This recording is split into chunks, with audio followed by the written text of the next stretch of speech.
Merci de rester avec nous. C'est la seconde partie de New World Forum. Nous parlons de la Guinée cette semaine. Guinée, comment doit s'organiser une transition réussie? C'est le thème de notre émission avec Louis Magloire Kemayo. Il est journaliste, ancien directeur de l'information de la chaîne Télé Sud. Il a été correspondant de plusieurs médias camerounais en France, correspondant également de BBC Afrique, Radio Vatican. Louis Magloire Kemayo est par ailleurs président de l'association de la presse panafricaine APA, devenu club de l'information africaine, écrivain, il a notamment écrit sur le Togo, une démocratie en construction. Magloire Kemayo, merci de rester avec nous. Merci. Et comme annoncé, pour cette seconde partie, nous allons commencer par analyser les pas du nouvel homme fort, comme vous aimez le dit, vous les journalistes, le nouvel homme fort de Guinée, Mamadi Doumbouya. Le moins qu'on puisse dire, c'est que c'est un homme pressé, il va vite. Oui, il va vite, mais il n'est pas le seul à vouloir aller vite. Il y en a beaucoup qui pensent que ça fait plus de 50 ans que des pas auraient dû être franchis dans le processus de démocratisation de la Guinée, dans le processus même simplement de construction de la nation guinéenne. Donc on a pris beaucoup de retard dans tout cela. Moussa Dadis Camara a cru qu'il pouvait aller vite sur ce chantier. Il s'y est cassé les dents. Espérons que Mamadi Doumbouya et ses hommes arriveront à réussir là où tous les autres ont échoué. Mais en le voyant, en analysant ses premiers pas, on a l'impression que c'est quelqu'un qui s'est longtemps préparé. En tout cas, mentalement, on a l'impression qu'il s'est préparé à cette charge. Oui, parce que quand vous lisez, j'ai eu une note sur l'un des séminaires auxquels il avait participé en France sur les interventions des armées européennes en Afrique, et il exprimait déjà une certaine forme de malaise par rapport à sa place, que ce soit en Europe ou en Afrique, dans son pays, en Guinée. Il expliquait par exemple que quand un militaire français vient en opération de formation en Afrique, les portes du palais lui sont ouvertes, alors que les autres militaires africains qui sont là ne peuvent pas avoir un accès aussi facile au palais dans leur pays, et que même quand ils sont à l'étranger, que ce soit en France, en Allemagne ou aux États-Unis, ils n'ont pas un accès égal aux chefs d'État de ces pays-là. Donc il a eu cet accès, on voit ce qu'il en a fait. Donc quelque part, il estimait déjà qu'il y avait une injustice, une inégalité, quelque chose d'inacceptable dans le fait que, à compétence égale, un militaire guinéen et un militaire occidental ne soient pas traités de la même manière, que ce soit dans le pays de cet occidental ou dans le pays de l'Africain. Donc là, il avait déjà ça en lui. Après, il a eu les responsabilités pour prouver qu'il pouvait changer l'ordre des choses. Il a fait un coup d'État. En dehors de sa formation militaire, est-ce qu'on sait grand-chose de Mamadi Doumbouya? Non, pas grand-chose. Personnellement, je ne sais pas grand-chose de lui. Tout ce que je sais, c'est qu'il vient de la même région que le président Alpha Condé. Donc, ce sont tous des Malinqués. Beaucoup à ses débuts. Il l'a énormément, il l'a pris sous son aile, il le considérait comme son fils. Et quand on se souvient du défilé militaire de 2018 et de la déclaration du président Alpha Condé qui faisait l'éloge de Mamadi Doumbouya, on peut pas dire qu'entre les deux le courant ne passait pas. Au contraire, c'était vraiment son homme de confiance, et l'unité spéciale qu'il a créée, taillée sur mesure pour lui et qu'il a suréquipée par rapport au reste des unités de l'armée, montre bien qu'entre les deux hommes, il y avait un rapport qui allait au-delà de la simple confiance. Mais quand je parlais de ses premiers pas, c'est surtout l'annonce de la libération des opposants, des prisonniers politiques, comme ils l'ont appelé, annonce faite déjà le soir du coup d'État. Est-ce que ça pouvait être autre chose? Parce que vous arrivez au pouvoir, vous savez que toute la communauté internationale, à commencer par la CEDEAO, va vous condamner. Qu'est-ce que vous pouvez faire de mieux que de vous acheter la sympathie, une légitimité de vous acheter la sympathie des populations déjà, parce que pour vous renverser, il faut que la population vous lâche. Donc s'acheter la sympathie des gens, c'est de régler le problème jusqu'au bout. Non seulement vous les avez débarrassés de celui qui est en train d'usurper un troisième mandat, mais en plus vous faites libérer tous ceux qu'il a mis en prison parce qu'ils étaient opposés à cette démarche-là. Donc il s'achète une bonne conscience en faisant ça auprès de la population. Après, il aura le temps de voir venir la CEDEAO, l'Union africaine africaine et puis les Occidentaux, l'Union européenne et puis les Nations Unies. Là, il se laisse un peu de temps, il se donne une bouffée d'oxygène en attendant d'entrer dans le vif du sujet. Mais c'est pas une surprise pour moi qu'il ait procédé ainsi. Je pense qu'il ira même plus loin encore que les politiciens dans la propagande. Il dira beaucoup de choses sur lesquelles il n'aura pas à répondre parce que c'est un militaire. Il va diriger le temps qu'il faudra et il se remettra peut-être dans la caserne. Mais en attendant, ce qu'il dit ne l'engage pas, ce qu'il fait ne l'engage pas. Il aura un statut d'ancien chef d'État, mais il sait qu'aujourd'hui, sa priorité, c'est qu'il soit accepté du plus grand nombre de Guinéens. Tant que cette lune de miel entre la population guinéenne et lui sera encore possible, il ne se privera pas de cela et donc il créera toujours les conditions pour que la lune de miel ne s'arrête pas, qu'elle continue. Donc personnellement, j'ai pas été surpris qu'il libère. Donc c'est un coup de publicité plutôt je pense que c'est un acte inscrit dans un agenda global. Non, c'est un acte calculé. Je pense que c'est un acte calculé. Vous le faites. On parle de la libération des prisonniers et on parle moins du sort du président que vous avez arrêté et de tous ceux qui étaient avec lui que vous avez placé en résidence surveillée. Et dans ses premières déclarations déjà, il faisait un diagnostic de la Guinée, un diagnostic sans complaisance, très juste, où il a parlé d'un pays très divisé, mal gouverné pendant des décennies, et qu'il était arrivé en rassembleur. C'est tout ce que je souhaite, vraiment. Dans ce coup d'État, j'espère que la Guinée arrivera à se réunir à nouveau autour d'idéaux communs, qu'on ne soit plus en train de parler des gens des Malinqués, des Peuls, des Soussous et de la forêt. J'espère qu'on ne parlera plus de cela et qu'on bâtira une nation dans laquelle chaque ressortissant de la Guinée sera d'abord accepté comme tel avant d'être vu comme ressortissant d'une partie du pays ou d'une autre. Parce que le premier reproche... C'est peut-être un vœu pieux. Est-ce qu'on peut gommer cette fracture ethnique en 6 mois ou en 12 mois de transition? On ne peut pas. On ne peut pas. Mais on peut donner les signes pour que cela soit fait. Les bases. Vous prenez par exemple le génocide des Tutsis au Rwanda. Cela a permis, peut-être, ça fait 27 ans aujourd'hui pratiquement que le génocide a eu lieu. On a retiré la mention de l'ethnie, par exemple, dans la carte d'identité nationale. On ne dit plus d'un Rwandais qu'il est Hutu, Tutsi ou toi. Il est d'abord un Rwandais. Et encore que pour les Hutus et les Tutsis et les Hutus, oui. Ben, c'était plus une fabrication de puissance coloniale qu'une distinction ethnique. Mais aujourd'hui, les gens sont encore très accrochés à cela en Guinée. Et pas qu'en Guinée. Mais ce que je veux dire, c'est que nous sommes aujourd'hui dans un monde où les mélanges ne s'arrêtent plus. Il est difficile de voir je ne sais pas si dans votre famille, tout le monde a épousé quelqu'un du même village que lui, mais aujourd'hui, il est très difficile de voir des gens qui ne se marient qu'entre eux. On se marie de plus en plus avec des gens d'ailleurs, soit d'un village voisin, soit d'un village plus éloigné, ou alors même avec quelqu'un qui n'a rien à voir avec vous, qui est d'un autre pays, qui est d'un autre continent. On peut épouser une Togolaise. Voilà, donc dans nos sociétés, nous avons beaucoup de cela. Je prends juste l'exemple du Togo. Vous avez un président, son père était du Nord, sa mère n'en était pas. Ça ne l'empêche pas d'être togolais.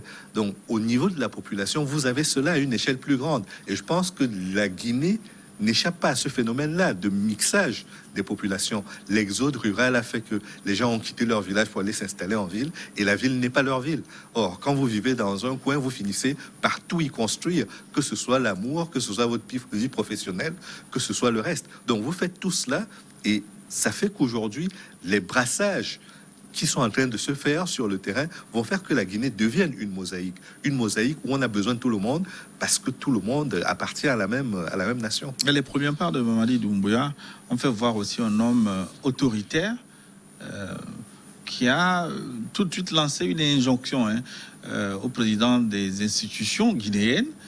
Il a convoqué une réunion et donné un ultimatum à tout le monde, présence ou rébellion. Oui. quelque part, c'était indispensable d'asseoir son pouvoir, son autorité dès le début, mais c'est en même temps montrer un signe de concertation. Il ne veut pas diriger seul, il ne veut pas être autiste par rapport à tout ce qui se passe autour de lui. Il veut entendre un grand nombre de personnes, il fera de cela ce qu'il veut, mais au moins il a donné l'impression d'être à l'écoute des institutions, des populations, de la société civile et de toutes les tendances politiques qui ont pignon sur rue dans le pays. Et durant cette réunion, où il y a eu véritablement allégeance pour Mamadi Doumbouya... allégeance, c'est vite dit. Oui. Mais moi, j'ai été frappé par l'indolence caractérisée de ceux qui étaient dans la salle, les anciens dignitaires, ceux qui défendaient bec et ongle Alpha Condé. On a vu personne prendre la parole pour esquisser la moindre critique à l'endroit. Parce qu'ils allaient être assimilés à des rebelles. Et s'ils étaient qualifiés de rebelles, ils allaient en prison. Donc, ils ne veulent pas aller en prison, ils ne vont pas se manifester. Vous pensez qu'une parole discordante au cours de cette réunion aurait été jetée en prison? Je crois que les gens savent très bien les risques, l'épée de Damoclès qui est sur leur tête, et ils ne voudraient pas qu'on la coupe parce qu'ils tiennent à la vie, ils tiennent à leur liberté, même si elle est toute relative. Donc je ne m'attendais pas à ce qu'au cours de cette réunion, on commence à dire: vous avez tué, vous avez fait un coup d'État, c'est pas bien, vous partez quand? Parce que c'est pas normal que vous restiez longtemps. Je pense pas qu'ils sont venus à la réunion pour tenir ce discours-là. Ils y sont venus pour montrer qu'ils ne sont pas dans le mauvais camp, ils ne sont pas opposés au fait que les militaires prennent le pouvoir. Ils constatent simplement que les militaires ont le pouvoir et ils observent en attendant de voir comment tout cela va se dérouler. Mais pour l'instant, je ne crois pas qu'une rébellion soit à l'ordre du jour du côté des anciens dignitaires. Dans la foulée, Mamadi Doumbouya a lancé une concertation nationale, une concertation qui devait s'achever vendredi. Est-ce que c'est un bon outil pour vous pour remettre les Guinéens ensemble? Je crois que c'est surtout une manœuvre pour montrer qu'on a... Parce que c'est bientôt que se tiendra l'Assemblée générale des Nations Unies. Elle a même commencé. La partie débat va commencer bientôt. Et il faut que, même si la Guinée n'est pas présente aux Nations Unies pour cette Assemblée générale, qu'elle montre que les nouvelles autorités ont à cœur de prendre les doléances de la population et de s'y conformer. Ce sera une bonne réponse quand on leur dira: nous, on ne reconnaît pas votre pouvoir. Eux, ils diront: non, peut-être que vous ne nous reconnaissez pas, mais on a organisé un forum, on est resté à l'écoute de la population qui nous a dit des choses. D'ailleurs, c'est consigné. On a des vidéos, on a des cahiers de charges, des cahiers de doléances qui ont été remplis. Nous y travaillons. Nous sommes avec la population et la population est avec nous. Donc, je crois que quelque part, il est très aguerri politiquement. C'est un bon stratège, même s'il n'est pas forcément un bon militaire. C'est un bon stratège. Il prépare les coups et il ne veut pas subir le cours des événements. Il veut les anticiper et c'est ce qu'il fait aujourd'hui en organisant ces vastes concertations dans lesquelles tout le monde viendra et se tiendra droit parce que tout le monde a intérêt à se tenir droit, sinon c'est la case prison. Est-ce que ce n'est pas trop tôt pour organiser ce genre de concertation? Est-ce que les anciens dignitaires, par exemple, peuvent, eux qui n'ont pas encore fini de pleurer, avoir l'outrecuidance de dire ce qu'ils pensent? Est-ce que tout le monde peut être sincère au cours de cette discussion? La sincérité ne fait pas partie de ce que les politiciens pratiquent le plus. Et là, c'est pas qu'en Guinée. Ah bon? Non, je pense pas je pense pas que les politiciens pratiquent beaucoup la sincérité. Non, ils vont se jauger. Ils vont analyser la situation, ils vont d'abord dire ce qui convient, et puis ils verront au fil du temps s'il y a des failles qui se présentent, ils s'engouffreront dans les failles. Mais pour l'instant, on est dans une période de sidération où ils sont tétanisés par la vitesse avec laquelle tout cela s'est produit, et surtout par Dans cet état de choc, est-ce que c'est bienséant d'organiser ces concertations? C'est ça ma question. Stratégiquement, c'est important. Est-ce que cela apporte des résultats concrets? Est-ce que c'est une démarche qui peut être utile dans la reconfection du tissu national? J'en suis moins sûr. Mais ce qui est certain, c'est que sur le plan stratégique, ça donne un bol d'air aux nouvelles autorités pour montrer qu'elles sont démocrates. Elles sont à l'écoute de la population. Elles essaient d'être en phase avec ce que demande la population. Elles les écoutent et après elles décideront. même quand vous n'avez pas d'idée, une fois que vous avez récolté les idées des autres, vous pouvez vous faire votre propre idée. Et donc, je crois qu'en venant, ils avaient leur agenda à eux, mais avant d'appliquer leur agenda, ils donneront l'impression à tout le monde qu'ils se mettent à l'écoute pour ne pas écraser tout le monde avec leurs idées à eux, mais faire avec les idées des uns et des autres pour bâtir quelque chose de meilleur. Je pose la question parce que techniquement, le camp Condé semble être exclu de ces consultations parce que beaucoup d'entre eux n'ont pas encore fini de réaliser ce qu'il est en train de leur arriver. Oui, mais à quoi vous pensez qu'ils peuvent s'attendre aujourd'hui, les gens de... Je pense qu'eux-mêmes, ils ne sont pas dupes. Mamadi Doumbouya et ses hommes ne sont pas dupes. Ils savent pertinemment qu'une grande partie, enfin une partie de la population n'est pas avec eux. Une partie de la communauté internationale, voire une grande partie de la communauté internationale n'est pas avec eux. Mais il faut aujourd'hui gérer la situation et gérer au mieux pour ne pas perdre le pouvoir. Ils viennent de l'obtenir, le pouvoir. Ils vont essayer d'imprimer leur marque sur ce pouvoir et de prendre tous les de mettre tous les garde-fous pour ne pas être bousculés dans le plan qu'ils se sont prévus, à la fois dans le déploiement de ce plan et dans la durée qu'ils mettront à l'appliquer. En tout cas, ce plan, sa stratégie semble ne pas marcher puisque en conférence extraordinaire, les dirigeants de la CEDEAO ont sanctionné durement la junte, des sanctions ciblées sur lesquelles on va revenir avec injonction d'organiser les élections dans un délai de 6 mois. On va y revenir également. Mais ils ont aussi parlé de retour à l'ordre constitutionnel demandé par la communauté internationale. Après chaque coup d'État, ce slogan est sorti. La question que je voudrais me demander, est-ce que c'est encore possible le retour à l'ordre constitutionnel en Guinée? Encore une fois, de quel ordre constitutionnel parle-t-on? Est-ce qu'on parle du coup d'État militaire? Est-ce qu'on parle de la réforme constitutionnelle qui s'est faite dans des conditions? J'ai écouté certains appeler le coup d'État retour à l'ordre constitutionnel. Oui, qui est venu pourtant c'est pas le cas. Corriger le troisième mandat. C'est ça. Donc, je pense que c'est suranné.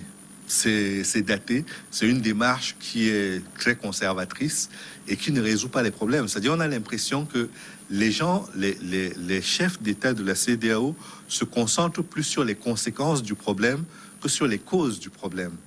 Le problème ici, c'est pas le coup d'État.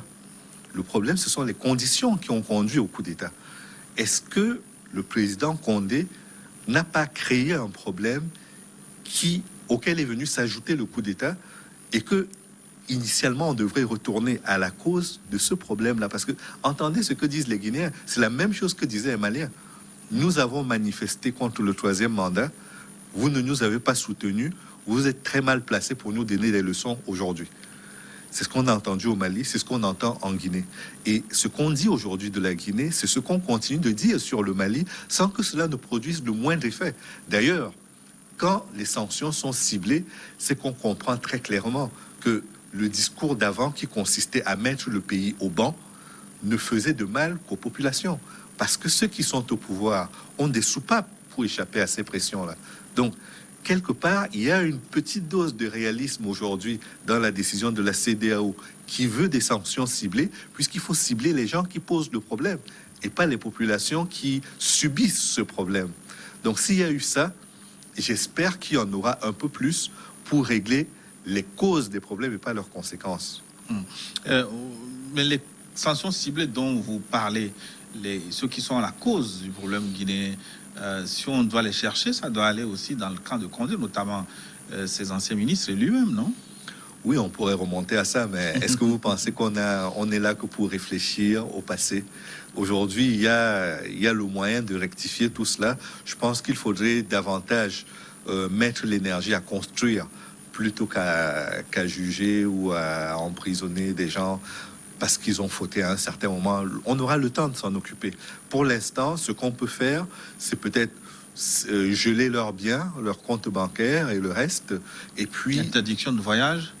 Non, interdiction de voyage, je pense que non. Si, oui, pour les membres de la junte, ils ne seront pas autorisés à voyager. Ah oui, non, je pensais que vous parliez des dignitaires de l'ancien régime. Oui, ils sont interdits de voyage, mais est-ce qu'ils ont besoin de voyager? Ils sont au pouvoir. Voyager, c'est créer une possibilité de vacances ou de coup d'État. Il y a quand même eu un coup d'État et un contre-coup d'État au Mali, ne l'oublions pas. Donc, je ne pense pas qu'ils ont aujourd'hui à cœur, Mamadou Doumbia et ses hommes, je ne pense pas qu'ils ont à cœur de voyager au sein de la CEDEAO ou aux Nations Unies pour défendre quoi que ce soit. Non, ce qu'ils veulent aujourd'hui, c'est asseoir leur nouvelle autorité et créer les conditions pour passer à autre chose, sans que cela leur soit préjudiciable. Ça, c'est leur priorité. Mais est-ce que ces sanctions ne sont pas trop sévères? Ces sanctions ciblées contre les membres de la junte? Quelle est leur efficacité? Personnellement, je ne la vois pas. On a sanctionné au Mali. Est-ce que vous pensez qu'il se porte plus mal aujourd'hui? Il n'y a pas eu de sanctions ciblées au Mali. Oui, non, mais dans le cas du Mali, on a condamné également. On a décidé de dire que il faut. Et d'ailleurs, pendant la réunion à Accra, les chefs d'État ont dit on s'intéresse au cas de la Guinée, mais on n'oublie pas le cas du Mali. Donc, on met les deux sur le même pied d'égalité. Mais je reste convaincu que ces sanctions restent malheureusement de l'ordre de la bonne conscience, de l'ordre de... On l'a dit, on n'a pas fait comme s'il ne s'était rien passé. On a pris des dispositions. Ça n'a pas été assez efficace, mais bon, vous comprenez, on fait ce qu'on peut. Mais ici, on a sorti la batterie de sanctions ciblées. Gel des avoirs des membres de la junte et de leurs proches. Interdiction de voyager quand même sur le plan symbolique. Et puis, ça peut aller au-delà. Hein. Sur le plan économique, ça peut avoir des conséquences. Je n'y crois pas personnellement. Permettez-moi de ne pas y croire parce que vous prenez un pays comme Cuba qui a été sous embargo pendant au moins 50 ans. Ça n'a pas empêché ses dirigeants de continuer de rester au pouvoir et aujourd'hui d'être en capacité d'aider d'autres pays, y compris en Afrique. Quand il y avait des guerres en Afrique, Cuba se projetait. La lutte contre l'apartheid a aussi été portée dans les pays de la ligne de front par Cuba.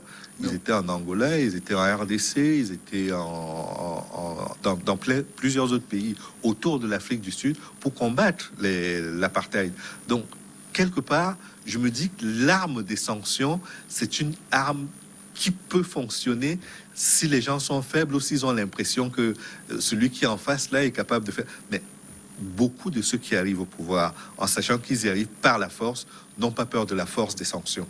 Donc pour moi, c'est une arme surannée. Elle n'est plus à l'ordre du jour aujourd'hui. Mais sur le plan du principe, les gens ont besoin de voyager. On a vu au Tchad, Idriss Kaka Déby a organisé quelques voyages juste après avoir pris le pouvoir pour aller s'expliquer, pour aller renforcer les relations avec les autres pays. On a vu la semaine dernière à Qatar pour demander de l'argent. Au Mali, pareil, hein, les membres de l'ancienne junte, en tout cas, les autorités de transition voyageaient beaucoup pour s'expliquer. Ça, c'est quand on a besoin d'un appui extérieur. Si on coupe les ponts avec les pays occidentaux et les pays de la CEDEAO, il reste d'autres pays avec lesquels on peut collaborer. Ça, vous n'êtes pas coupé du monde entier. Il peut arriver qu'un pays comme la Russie, comme la Chine... Justement, c'est la question que je voulais vous poser. Est-ce que ces sanctions ne risquent pas de jeter la Guinée dans les bras de la Russie? Ce qui pose problème d'ailleurs au Mali actuellement.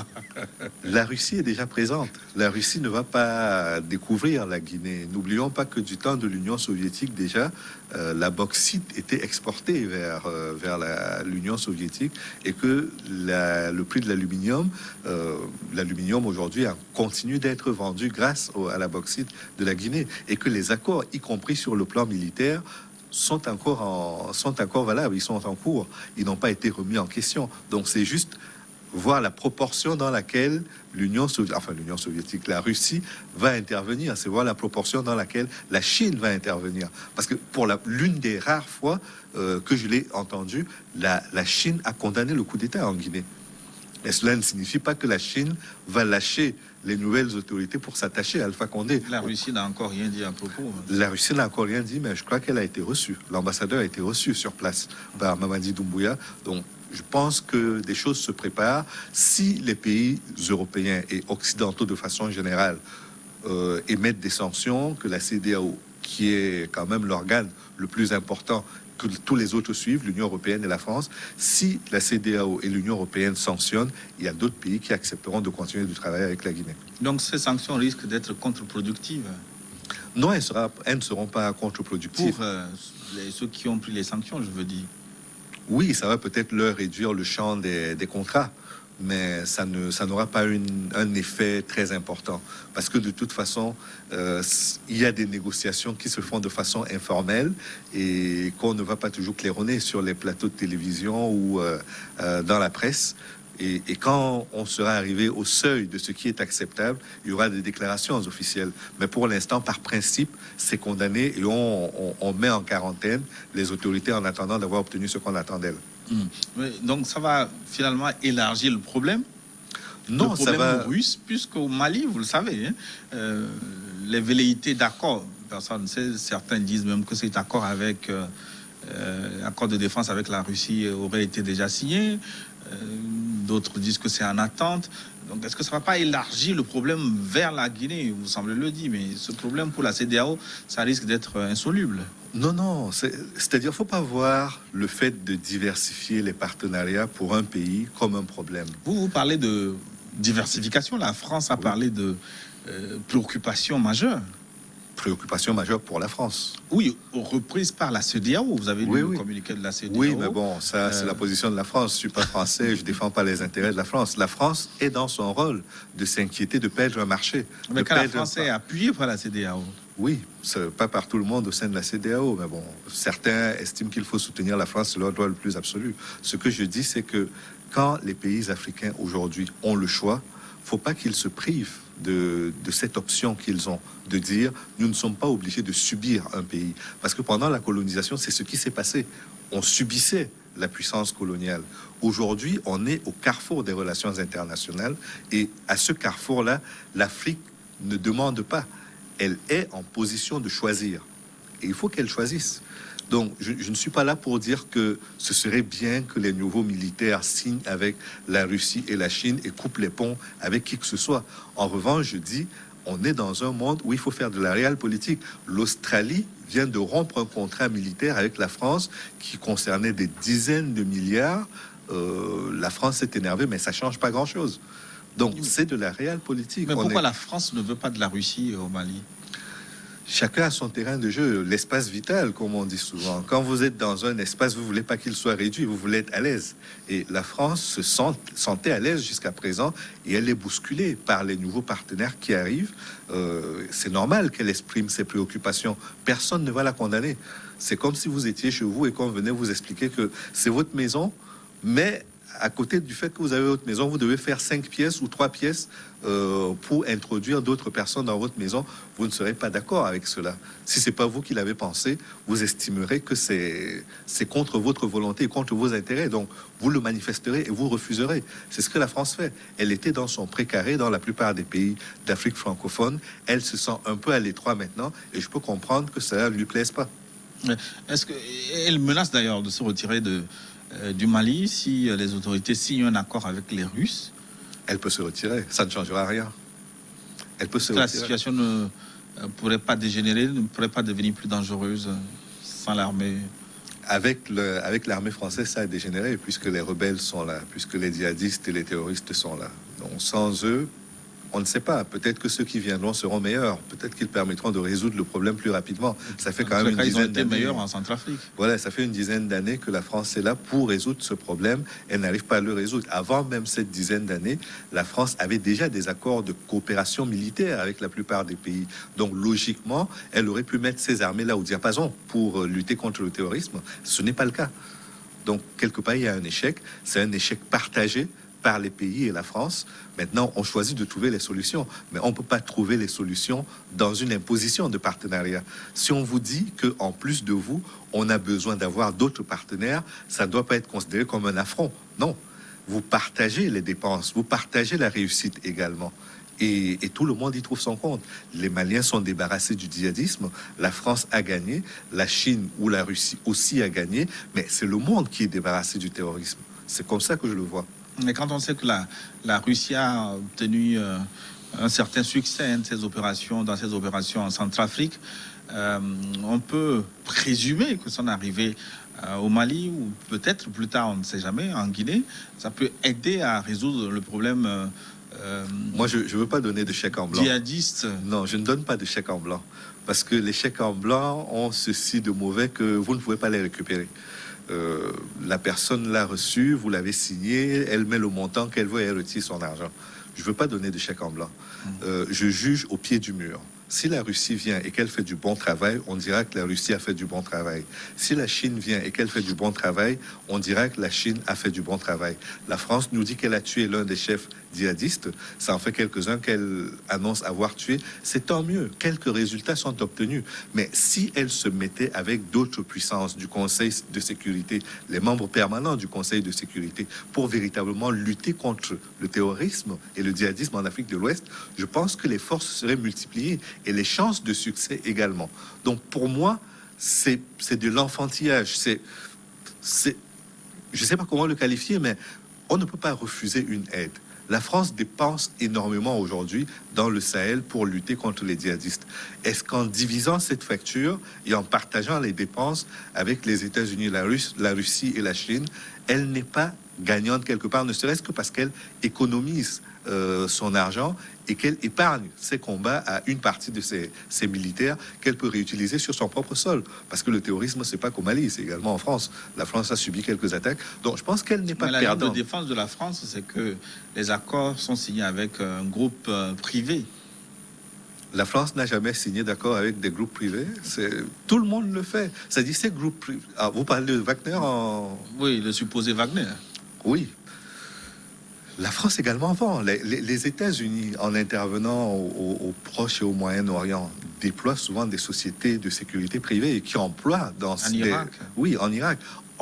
Emploient des soldats qui sont des mercenaires. La France aussi a utilisé des mercenaires. Qui a condamné la France parce qu'elle avait utilisé des mercenaires aux Comores, au Cameroun ou ailleurs? Avant, c'était les anciens combattants qui avaient été utilisés dans toutes les guerres coloniales de la France. Quelqu'un a-t-il fait ce reproche à la France? Non. Les temps ont changé. Peut-être que ces pratiques aussi n'ont plus droit de citer. Mais en attendant, ce que je vois, c'est qu'il y a un phénomène de terrorisme et de djihadisme qui a lieu et qu'il faut le combattre. Si la France à elle seule peut en moins de 10 ans remporter des victoires conséquentes, on saluera l'efficacité de l'armée française. Si ce n'est pas le cas, qu'est-ce qui empêche d'associer d'autres puissances militaires à l'action de la France et des pays concernés pour augmenter les chances de réussite? Moi, je pense qu'il faut y songer et aller au-delà d'y songer, mettre cela en opération, appliquer cela. Et pour revenir aux sanctions contre la Guinée, on a vu le Mali, le Tchad et maintenant Conakry. Assistons à des sanctions à géométrie variable quand on sait que au Tchad il n'y en a pas eu vraiment. Le pays n'avait même pas été suspendu de l'Union africaine. Au Mali, les sanctions n'ont pas été ciblées. Maintenant, en Guinée, pourquoi elles sont corsées pour Mamadi Doumbia? C'est qu'il y a eu un phénomène d'escalade. On a l'impression que plus on avance dans le temps, plus il y a de coups d'État. On est en train de revenir à quelque chose qui avait cours dans les années 80, qu'on n'a pas pu maîtriser. À un certain moment, dans la parenthèse entre les années 80 et les conférences nationales, il y a eu moins de coups d'État. Mais là, depuis quelques années, l'impression générale, c'est qu'on retourne à cette mauvaise tradition des coups d'État militaires et qu'il faut mettre fin à cela. Il faut arrêter l'hémorragie. Et donc, pour arrêter l'hémorragie, il faut frapper du poing sur la table et frapper fort sur la table. C'est pour ça que ça tombe sur la Guinée. Est-ce qu'on ne frappe pas au mauvais moment? Je ne sais pas s'il y a un bon moment pour le faire ou s'il y a un mauvais moment, mais le fait est qu'il faut frapper du poing sur la table. Parce qu'on a comme l'impression que le coup d'État toléré ou adoubé au Tchad a donné des ailes au Mali pour refaire un autre coup d'État et puis en Guinée plus facilement. Oui, chacun justifiera à sa manière. Quand vous prenez le cas de la Guinée, ce qu'il explique, c'est que il se met dans la logique de Jerry John Rawlings, qui a fait un coup d'État pour purger le pays de certaines pratiques et de certains dirigeants, surtout, qui étaient néfastes pour le développement du pays. Mais il ne faut pas oublier que Jerry John Rawlings, à son époque, a dû fusiller des gens sur la place publique. Qui se permettrait aujourd'hui d'exécuter des hommes politiques juste parce qu'ils estiment qu'ils ont volé ou qu'ils n'ont pas respecté les règles de fonctionnement et qui doivent être sanctionnés pour l'exemple? Personne ne peut le faire. Donc, est-ce qu'il y a d'autres moyens aujourd'hui de sanctionner autres que de tuer. Je ne sais pas de comment ils y arriveront, si la force militaire peut encore permettre de le faire. Mais une chose est certaine, c'est que ça met des coups d'arrêt dans les processus démocratiques de nos pays et que ce n'est pas bon. Ce n'est bon ni pour les pays concernés, ni pour leurs partenaires qui ont besoin d'avoir des partenaires sûrs, qui ont une légitimité populaire avec lesquels ils peuvent discuter en sachant qu'ils parlent de personnes légitimes à personnes légitimes. Et pour conclure, si vous voulez, vous estimez que les sanctions de la CEDEAO n'auront pas un grand effet sur les nouvelles autorités guinéennes et qui pourront supporter ces sanctions? Je dis que j'ai des doutes sur l'efficacité des sanctions pour une raison simple, c'est que les pays aujourd'hui, les pays africains comme d'autres, sont dans une posture qui fait que émettre des sanctions ne fait peur à personne. Et ça ne fait d'autant pas peur que on est dans un contexte de mondialisation où les grandes entreprises sont devenues très puissantes et elles sont présentes dans ces différents pays-là. Donc, à partir du moment où c'est bon pour leur business, elles peuvent aider les autorités contre des contrats léonins dans lesquels les États sont plus perdants qu'autre chose. Donc, on n'est pas dans du gagnant-gagnant. Ça ressemble à du gagnant-gagnant parce que les autorités qui ne pouvaient pas avoir de l'argent autrement que par ces pratiques-là ont l'impression qu'elles gagnent en autorité puisqu'elles gardent le pouvoir. Et puis les entreprises qui permettent aux autorités de se maintenir au pouvoir se sentent gagnantes également parce qu'elles achètent à des prix défiant toute concurrence des matières qui coûtent très cher sur le marché international. Et donc pour toutes ces raisons-là, je pense qu'aujourd'hui le régime des sanctions n'est plus la bonne chose. On a vu par exemple en Gambie, quand Yahya Jammeh a perdu les élections, a d'abord reconnu sa défaite, puis a refusé de quitter le palais, que l'armée de la CEDEAO, les forces de la CEDEAO ont été déployées à la frontière et que cette opération de dissuasion a suffi pour que Yahya Jammeh s'en aille. Est-ce qu'on peut exclure cette éventualité Je l'exclus complètement. Pour la Guinée, la CEDEAO ne peut pas dépêcher. J'exclus complètement. Non, elle ne peut pas le faire pour des tas de bonnes et de mauvaises raisons. Je ne vois pas du tout comment la CEDEAO peut aller déployer une force militaire aujourd'hui aux frontières de la Guinée. C'est impossible. Quel doit être, selon vous, le meilleur agenda politique pour cette junte, les nouvelles autorités guinéennes? Le meilleur agenda n'existe pas. Le seul agenda possible, c'est qu'ils soient clairs dans leurs intentions et qu'ils respectent la parole qu'ils ont donnée. Si dans leurs intentions, ils veulent rassembler les Guinéens et construire avec eux le socle qui permettra d'élire un nouveau président pour qu'on ait un vrai démocrate, quelqu'un qui a à cœur de développer son pays en s'appuyant sur toutes les bonnes énergies, tant mieux. S'ils respectent également l'engagement de quitter le pouvoir politique après avoir créé ces conditions qui permettent à la démocratie de prendre son élan dans le pays, ils auront un bon agenda. Mais je pense que quelle que soit la bonne volonté des partenaires, que ce soit ceux de la CEDEAO, ceux de l'Union africaine ou ceux des Nations unies, personne ne pourra leur imposer quoi que ce soit. En revanche, ils ont une responsabilité, c'est celle de remettre le pays en ordre. Mais vous estimez que personne ne pourra leur imposer quoi que ce soit, mais ne serait-ce que la durée, l'échéance de 6 mois exigée par les ne la respecteront pas. Ouest-africains. Ils ne la respecteront pas. Pourquoi? Parce que ça signifie qu'il faudrait créer les conditions pour organiser des élections dans 6 mois, et je ne vois pas comment on peut créer ces conditions aujourd'hui en Guinée pour tenir des élections incontestables, incontestées, pour désigner de nouvelles autorités. Je ne vois pas comment cela peut se faire. Le problème se pose au Mali aussi, qui a injonction à organiser les élections avant février. Est-ce que vous comprenez, comment on dit, cette intransigeance de la CEDEAO C'est une intransigeance qui n'est fondée sur rien. Elle est fondée sur le préalable, sur elle est fondée sur l'idée que les élections vont résoudre tous les problèmes. Mais c'est faux. Tout le monde sait que c'est faux. Que les autorités légitimes vont résoudre les problèmes. Non, mais vous pensez que c'est légitime d'organiser des élections dans 6 mois? C'est bâcler le processus électoral. Je ne suis pas certain que ce soit possible. Ça, dans un pays qui a une tradition démocratique ancrée, on peut l'entendre. Mais dans des pays comme les nôtres, qui ont maille à partir avec la démocratie, qui ont maille à partir avec le recensement, on ne peut pas s'attendre à avoir des élections qui se tiendront dans des bonnes conditions en 6 mois.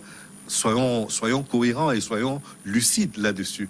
Parce qu'il faut d'une part lancer l'opération de toilettage du fichier électoral, il faut lancer un recensement, il faut s'entendre avec toutes les forces politiques et s'aligner pour avoir une commission électorale qui soit incontestée. Il faut trouver le financement. Il faut trouver les financements pour cela.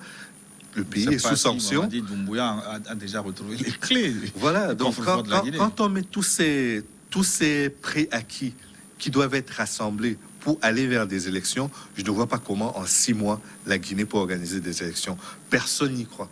Même si les pays de la CEDEAO payaient tous leurs cotisations et disaient nous mettons 2% ou 5% pour l'organisation des élections en Guinée, je ne suis pas certain que cela se passe correctement. Revoyez juste le cas de la Côte d'Ivoire, où l'élection de 2010 a été très généreusement financée par les Nations Unies et par les partenaires de la Côte d'Ivoire, en espérant que ça allait résoudre tous les problèmes du pays. On a débouché sur une crise post-électorale encore plus vive que celle qui couvait avant l'élection de 2010. Donc, personnellement, je suis plutôt tenté d'être pessimiste par rapport au fait que la Guinée organise des élections dans 6 mois et surtout par rapport au fait que ces élections-là permettent à la Guinée de sortir des problèmes existentiels qui la tenaillent. Mais comment vous l'expliquez alors, quand on met la pression sur le Mali d'organiser les élections en février, alors qu'on sait que le pays, de jour en jour, la situation sécuritaire se dégrade et que les autorités de transition veulent régler au préalable, veulent opérer certaines réformes, et qu'en Guinée, on mette aussi la pression pour que les élections soient organisées, élections législatives et présidentielles en 6 mois. Oui. Ben, c'est que sur la scène internationale, on a besoin que les gens viennent avec l'onction populaire. Quand vous avez l'onction populaire, c'est bien. Même si cette onction a été obtenue dans des conditions discutables, vous avez l'onction populaire, vous êtes élu. Et ça ne résout pas les problèmes. Nous avons vu dans chacun de nos pays. En République centrafricaine, ça a été le cas. C'est le même cas au Mali aujourd'hui. Il y a eu des tas d'élections dans lesquelles on estimait que non, le Mali est le bon élève de la démocratie en Afrique. C'est tout le discours qu'on a eu entre l'arrivée de ATT, Amadou Toumani Touré, entre le coup d'État qu'il a fait et le départ de Alpha Oumar Konaré, qui lui a permis de revenir non plus en militaire, mais en président élu. Ça n'a pas résolu les problèmes du Mali. On a débouché plus tard sur un coup d'État qu'il a renversé lui et qui a fait plonger le pays dans la crise sécuritaire que nous connaissons aujourd'hui avec les djihadistes et les terroristes. Et pour une fois encore, c'est le Tchad qui n'a pas la pression de la... Comparaison n'est pas raison. C'est-à-dire que vous pouvez... Et je crois que même au niveau de la justice, parce que la justice fonctionne de la même manière. Prenez votre voiture, roulez dans la ville, une personne pourra griller le feu juste avant vous, la police ne lui dit rien, et vous, quand vous grillerez le feu, on vous demandera de vous garer et de payer pour le fait que vous n'avez pas respecté les feux. Mais on crée des frustrations, ce faisant. Oui, on crée des frustrations, mais c'est qu'on n'est pas obligé d'être juste avec tout le monde. Il faut bien sanctionner des gens, et si ça tombe sur vous et que le fait est avéré, vous subissez la sanction. Alors, gouvernement d'union ou gouvernement de combat, parce que Mamadi Doumbouya a promis un gouvernement qui rassemble tous les Guinéens, mais il semble que ce gouvernement d'union, généralement, ne fonctionne pas. J'espère pour les Guinéens qu'au-delà de la volonté d'affichage de l'unité, on ira vraiment au fond des problèmes. Parce que le vrai problème, il est là. Si on fait juste de la représentation pour dire on fait l'union nationale et on rassemble toutes les ethnies, ceux de la forêt, les Soussous, les Malinqués, puisqu'il faut de tout ça pour créer l'unité et l'affichage, ce ne sera pas suffisant parce que dès la première crise, cette unité de façade va s'effondrer. Ce qu'il faut aujourd'hui... Généralement, ça devient un panier de crabes. Ça devient un panier de crabes, surtout que là, on sait que ceux qui iront dans le gouvernement d'union ou de transition ne pourront pas compétir pour la suite. Donc on enverra des seconds couteaux pour évacuer les affaires courantes jusqu'aux élections qui permettront de choisir les nouveaux dirigeants du pays. Donc on ne peut pas compter sur les politiciens pour ça. En revanche, on peut compter sur des technocrates. On peut compter sur des gens venus de la société civile ou d'autres sphères que celles de la politique pour opérer un train de réforme qui permettra au pays d'être prêt. D'abord pour les échéances électorales, ensuite pour les chantiers du long terme, du long et du moyen terme. Or, ça, je ne sais pas comment ils vont y arriver, mais c'est l'obligation qu'ils ont aujourd'hui. Ils ont l'obligation qu'ils se sont eux-mêmes imposés de réparer le pays. ça se répare et ça prend beaucoup de temps pour le réparer. Donc, je leur souhaite beaucoup de plaisir. Mais la réponse maintenant à la question centrale de cette émission, sous forme de conclusion, quelles sont les conditions pour une transition réussie en Guinée? Vous l'avez dit un peu, rassembler, mais rassembler en qualité. Rassembler en sincérité surtout. C'est-à-dire, au-delà de la qualité, il faut de la sincérité. Qu'il n'y a pas de sincérité en politique. Non, il n'y a pas de sincérité en politique, mais il faudrait que les gens qui viennent ne soient pas des politiciens, justement, de profession. Parce que nous avons beaucoup de politiciens de profession et il n'est pas certain qu'ils arrivent avec l'agenda de servir le pays. C'est pour ça qu'il faut, de mon point de vue, des technocrates, des personnes qui sont rompues dans les domaines de compétences qui les concernent pour réparer le pays. Et ça se répare en faisant les réformes qui doivent être opérées. Il faut qu'on trouve des gens pour plancher sur la question de la famille, qu'on trouve des gens pour réfléchir à la question de l'énergie. Parce que, mine de rien, même si Alpha Condé était en train de mettre le pays sur les rails du développement économique, il n'est pas allé au bout de ces réformes-là. Donc, il y a beaucoup de réformes à opérer et c'est au terme de ces réformes-là, faites par les techniciens, les spécialistes dans le domaine, qu'on pourra aller vers un autre champ qui est celui des politiciens pour qu'ils gèrent maintenant l'héritage qui a été fait. Est-ce que cela passe par une conférence nationale ou par autre chose? Je n'en ai aucune idée, mais il faudrait qu'une formule soit trouvée pour que les uns et les autres arrivent à se parler et à regarder dans le même sens en ce qui concerne les réformes les plus urgentes du pays. Est-ce que ce coup d'État n'ouvre pas les portes du Sékou Touré dans les mois à venir à Cellou Dalein Diallo? Déjà, quand Alpha Condé est devenu président, il ne faut pas oublier que c'est Cellou Dalein Diallo qui était en tête au premier tour. Largement, d'ailleurs. Il était largement. Il avait compris la géométrie ou l'arithmétique qui a permis à Alpha Condé de battre Diallo. Toujours est-il qu'il a gagné. Il a remporté les élections et cela signifie qu'il ne faut jamais en politique avoir des certitudes ancrées et dormir sur ces certitudes. Il faut continuer de travailler. C'est le moment aujourd'hui pour les politiciens d'aller cultiver leur terrain. S'ils ne cultivent pas, ils ne récolteront rien. Et donc ce travail-là de conscientisation, de diffusion des idées, c'est maintenant qu'il faut le commencer. C'est pas quand les opposants, c'est pas quand la transition vous dira OK, on a fait tout le train des réformes, allez maintenant en campagne pour les prochaines élections. Il sera trop tard parce que ceux qui voudront être positionnés ou que la junte voudra positionner auront déjà été positionnés et ce sont ces personnes qui passeront. Donc je crois que l'enjeu aujourd'hui, c'est que les politiciens reviennent dans leur mission de base, qui est celle de rester au contact le plus près de la population et des préoccupations de la population. Parce qu'une fois qu'ils auront fait ce travail, ils pourront en récolter les dividendes au moment des élections. Mais les choses ne se font pas à l'envers. Merci, Louis Magloire Kemayou. Merci à vous. Nous arrivons à la fin de notre forum. Merci de nous avoir suivis là-bas en Guinée. Dans un instant, une nouvelle édition sur votre chaîne. À très bientôt.